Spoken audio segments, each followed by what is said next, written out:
7 स्थान शिवलिंग के बताए हैं जहां पर भूल से भी अगर कोई चंदन की उंगलियां लगा देता है। 7 स्थान ऐसे हैं जहां चंदन की मात्र उंगलियां लगा देने से ही शिव पितृलोक के पितरों को मुक्ति प्रदान करके वैकुंठ लोक का निवास दे देते हैं। 7 स्थान।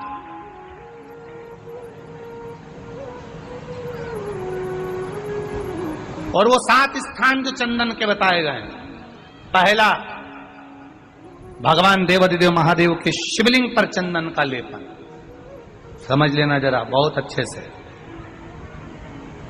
आपको लगता है स्वप्न में कोई मुर्दे दिख रहे हैं या कोई जल रहा है या कोई मर रहा है या कोई चला गया है, ऐसा भय लगता है। बच्चों को मानी भेजूंगी ऐसा हो जाएगा, पति को मानी भेजूंगी ऐसा हो जाएगा, कोई हमारे कोई गलत तो नहीं कर रहा है। आपको लगता है 7 स्थान चंदन के बताए महाराज। पहला शिवलिंग, दूसरा जहां गणेश जी का स्थान है, मालूम है ना सबको? जम के बोलो जरा, मालूम है ना सबको? जहां गणेश जी का स्थान है वहां अलग से गणेश जी बैठे, वहां नहीं। शिवलिंग में जलाधारी के ठीक सामने राइट में गणेश, लेफ्ट में कार्तिकेय, बीच में अशोक सुंदरी। तो पहला चंदन बाबा के शिवलिंग पर, दूसरा गणेश जी पर चंदन की उंगली, तीसरा षडानंद कार्तिकेय पर चंदन की उंगली, चौथा अशोक सुंदरी पर चंदन की उंगली, पांचवा जलाधारी पर चंदन की उंगली, छठा जो शिवलिंग का जल बह रहा है इसके ठीक विपरीत की ओर चंदन की उंगली, और 7वां चंदन नंदी के मस्तक के ऊपर जो 2 सींग लगे रहते हैं उस पर चंदन की उंगली। ये कब लगाई जाती है? या तो अमावस्या के दिन। आपको लगता है कि हमारे पूर्वजों का उद्धार नहीं हुआ, हमारे पूर्वजों का कल्याण नहीं हुआ, कहीं अधोगति में कोई चला गया है, उसका बस एक बार, रोज नहीं जरूरत है, प्रतिदिन जरूरत ही नहीं, महीने में एक बार अगर अमावस्या के दिन भी आपने चंदन के थोड़ा सा चंदन अगर मेरे देवाधिदेव महादेव को 7 स्थान पर समर्पित किया है। अशोक यहाँ पर वर्णन कर रही है, मैना, धन्य और कला की कथा कर रही है। तीनों ने सनकादि ऋषियों से मांगा। चंदन भगवान को अति प्रिय होता है और चंदन ही एक ऐसा होता है जो पितरों को भी प्रिय होता है, जिसका स्पर्श मात्र लगने से पूर्वजों का कल्याण हो जाता है।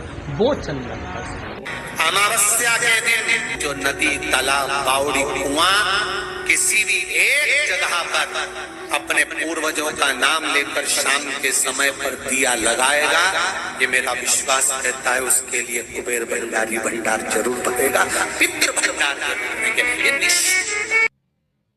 अमावस्या तुलसी की लकड़ी पानी में घुमाकर, लकड़ी नहीं हो तो माला तो होगी ही, जल में भ्रमण कराकर, जल में घुमाकर, तुलसी की लकड़ी को जल में डालकर स्नान जो करता है, मात्र घुमाना है, लकड़ी डालकर नहीं रखना है, घुमाकर अपने पूजन वाले स्थान पर रखना, या पानी में पहले से घुमा लो, उस पानी को ले जाकर डाल दो। अमावस्या स्नान जो जीव करता है, शिव महापुराण की कथा कहती है, जितनी वर्ष में सोमती पड़ती है, सोमती अमावस्याएं पड़ती हैं, शनिचरी अमावस्याएं पड़ती हैं, सारी अमावस्या का पुण्य उस जीव के खाते में चला जाता है। तो अच्छे से ध्यान रखिएगा, आप ब्राह्मण को भोजन कराएं ना कराएं, आपने धूप छोड़ी ना छोड़ी वो पता नहीं, गाय को रोटी दी ना दी, स्वान को भोजन दिया ना दिया, कौवे को भोजन दिया ना दिया, चलेगा। पर अमावस्या के दिन, उस दिन प्रदोष काल में, प्रदोष के समय पर, शाम के समय पर जाकर किसी भी नदी, तालाब, बावड़ी, कुआं, कहीं ना कहीं जो आपके पास में हो, वहां पर एक घी का दिया, बत्ती का मुंह दक्षिण की ओर कर अवश्य जला कर जाना, सारे पितृ दोष समाप्त हो जाएगा। से निवेदन है, माताओं से निवेदन है, मान लो आपको कोई ब्राह्मण देवता ने कहा कि आपके यहाँ पितृ दोष है, तो आपको घबराना नहीं है कि महाराज जी मुझे क्या करना पड़ेगा। पितृ दोष है एक चावल का दाना घर में से लीजिए, हथेली पर रखिए, पानी का जो मटका होता है, हंडा होता है, पानी का जो मटका है, हंडा है, जहां पर रसोई घर में तुम पानी रखते हो, उस हंडे के पास में, मटके के पास में उस चावल के दाने को लेकर जाइए, अपने पितरों का स्मरण कर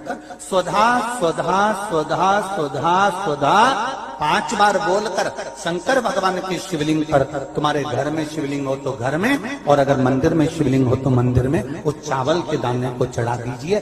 कैसा भी पितृदोष होगा समाप्त हो।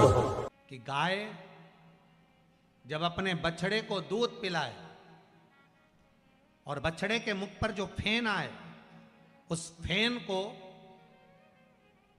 अमावस्या के दिन दोपहर में 12 बजे चम्मच में लेकर, जो बच्चा चिड़चिड़ करता हो या पढ़ाई में मन नहीं लगता हो या दिमाग थोड़ा सा कमजोर हो, डॉक्टर के इसका विवेक काम नहीं कर रहा, बुद्धि काम नहीं कर रही है, उस बच्चे को 2 या 3 अमावस्या गाय जब बछड़े को दूध पिलाए, बछड़े के मुंह पर जो फेन आता है वो फेन उस बच्चे को पिला दिया जाए तो बच्चा विद्वान होता है, उसका विवेक काम करना प्रबल हो जाता है।